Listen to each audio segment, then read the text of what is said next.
Hi there, it's Antonella, and today I'm going to show you how to conduct an effective time study in 4 steps. At work, one of the most common phrases that haunts people is do more with less. Conducting a time study is a way of understanding a person's workload and answering those questions like where do you spend your time and what are all the different things you do? The three main misconceptions employers have when understanding what their employees are doing are misconception one. Mistake that this is really a headcount reduction exercise because it's not. There is a 95% chance that the employees are currently working way more than the 40-hour weeks they get paid for. Misconception number two, survey your employees instead of spending the time to conduct a time study. Now, when you ask someone, what do you do? Chances are they're going to give you a partial answer. It's hard to list everything. It's easier to write it down as you do it. Also, if you decide to take their job function, list the tasks, and have them check them off, chances are you're missing some key things they do that wasn't in the job description. Misconception number three, you're going to survey your managers instead of the employees, which is even worse because the manager has an idea of what their employees are doing, but not everything. I've had managers go to the Gemba, which is sit with their employees and see exactly how they work for a day. At the end of the day, most of the managers were surprised. They had no idea what their employees really went through. Ideally, you want to have people working on tasks that bring value to the company and its customers. You want to ensure that people have the skills they need to perform the work effectively and efficiently. So let's look at the 4 step process to conduct a time study. You start by understanding the tasks that you're going to execute during your working hours. Then you look at each of the tasks you've listed and see whether they're value added or non value added for your job. Next, you map out the tasks so that you can see if you're level loaded, or in simpler terms, you're able to accomplish those tasks successfully every day. And finally, you establish or update your standard work based on your findings. Step 1, understanding the tasks that make up your day. There are 2 different paths you can take to record your tasks. You can start your day with a blank sheet of paper and write down every task you do along with the time it took to complete it. Now, every day is not the same, so you'll need to record for a week or two. For example, on a Monday, you meet with the leadership team for an hour while you have your staff meetings on Wednesday, you do your walks in the factory on Thursdays, and on Fridays, maybe you do improvement projects. So you can't really rely a time study on recording just one day. Ideally, you should be recording until you know for sure that all the tasks are on a piece of paper. The second path is to use your standard work, which dictates the tasks you should be doing. You would list the tasks in one column, and you'd keep the second column for recording the duration.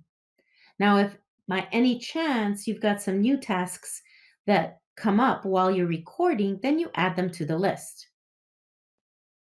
Step two is looking at the value added or non value added tasks. With your recorded information complete, you're going to go through each task and identify those value add or non value add. Now, in the world of Lean Six Sigma, they usually use a tool called Yamazumi, which helps visualize the information in a graphical view. But here, you're actually asking the question, would the customer pay for this? And if the answer is yes, then it's value add. But if you're using this exercise to validate standard work, then what you would do is look at value add, whatever tasks should be tied back to your job description. The reason you're placing time next to the task is so you could calculate the percentage of value added effort you're doing in your daily job. For example, if you answer a customer question, this is value add. But if you tell them they have to call back because you don't have the information in front of you, and then you contact different departments to try to figure it out, then that's all waste. Ideally, you want to have that information in your fingertips. So you spend the time answering as many customer requests as possible. The third step is where you're going to look at your workload. This always surprises managers. What? Are you working long hours? Really? Well, we need this done, so thanks for doing it over the weekend. Wouldn't it be nice in today's world if we can finish our work and have more balance in our lives? When justifying your workday, it's powerful to show it in a bar graph. How much time do you spend in the day? And you color code what's value added and what's non value added. This is where you show your managers exactly what you've been doing. And if they help you remove those non value added tasks, then you can focus more time on the value added ones during your working hours. You can use a Lean Six Sigma method called Hijenka, which is popular in manufacturing, that also does level loading if you're planning to level load more than just one employee in your group. Step four, this is where you establish your standard work. So once you get this help and you start removing those non value added tasks, you can establish a new way of working for yourself. This is where you focus on what your job function should be doing and doing less of that waste. Many companies look at growing organically, where their first step is adding more work on their employees before they decide to go out and hire a new person. Now, this makes sense because the existing employees have the expertise and there is no time delay due to training new staff. To avoid getting burnt out or burning out your employees, conducting a time study effectively will ascertain if it's possible to take on more work. And this is a way of doing more with less. We do hope you found this learning valuable. Remember, conducting a time study is an effective way of doing more with less.